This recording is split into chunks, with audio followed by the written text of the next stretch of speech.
Manchester United manager Erik ten Hag has a decision to make between Aaron Wan-Bissaka and Diogo Dalot this weekend.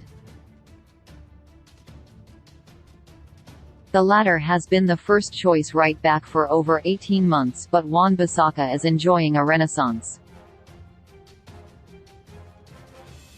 Although Wan-Bissaka was informed he could leave United at the end of last season and an exit felt inevitable, he's shown laudable character and a desire to improve, which has allowed him to force himself back into Ten Hag's plans.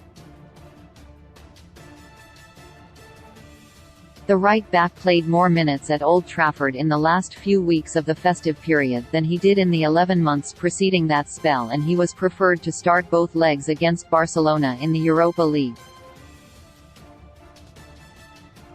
Dalot, who has sometimes appeared vulnerable defensively, could not cope with Newcastle's Alan Saint-Maximin in the Carabao Cup final, and yet Wan-Bissaka kept the tricky forward quiet when brought on to deal with the threat.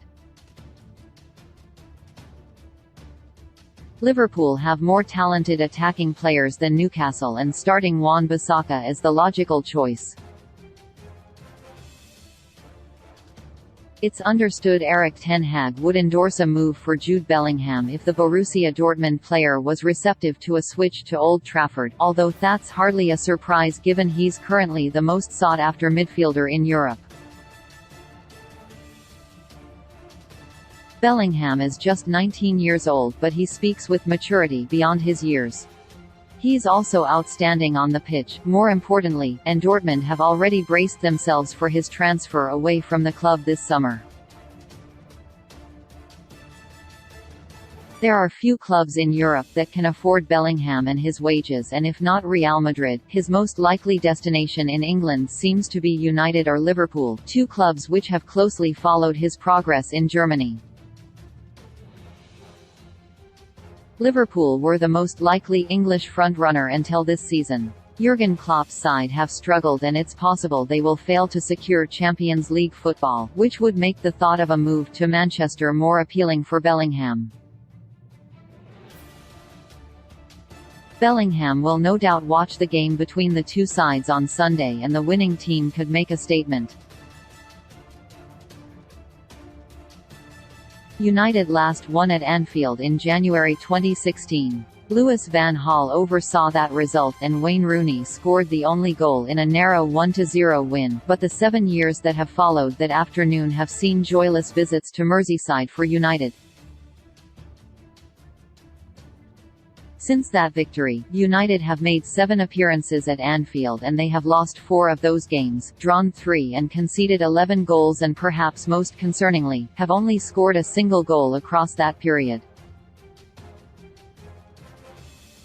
United's record at Anfield across the last 7 years has been awful, and Ten Hag has the challenge of improving it.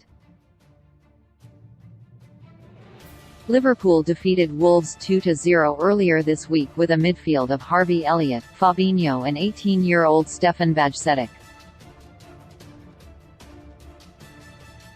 That is a midfield trio that should be outclassed by Fred, Casemiro and Bruno Fernandes. If Klopp goes with the experience of Jordan Henderson instead, that should also play into United's hands, as the England international has weary legs. The midfield battle should be key, and you'd be foolish on backing Casemiro not to win it. Luke Shaw sustained an injury in the Carabao Cup final last weekend, but he played the full 90 minutes. It was later confirmed that knock was enough for him to be ruled out against West Ham on Wednesday, and he remains a doubt for this weekend. Malaysia will start if Shaw is absent. The 23-year-old briefly usurped Shaw at the start of the campaign, but he was hooked at halftime in consecutive matches, and that saw him lose his place. Malaysia, who is not the finished product, has not been as convincing since, and he might have the task of dealing with Mohamed Salah.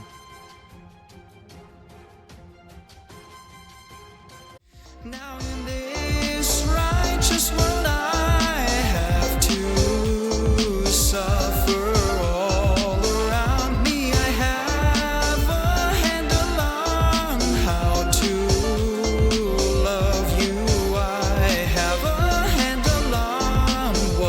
to say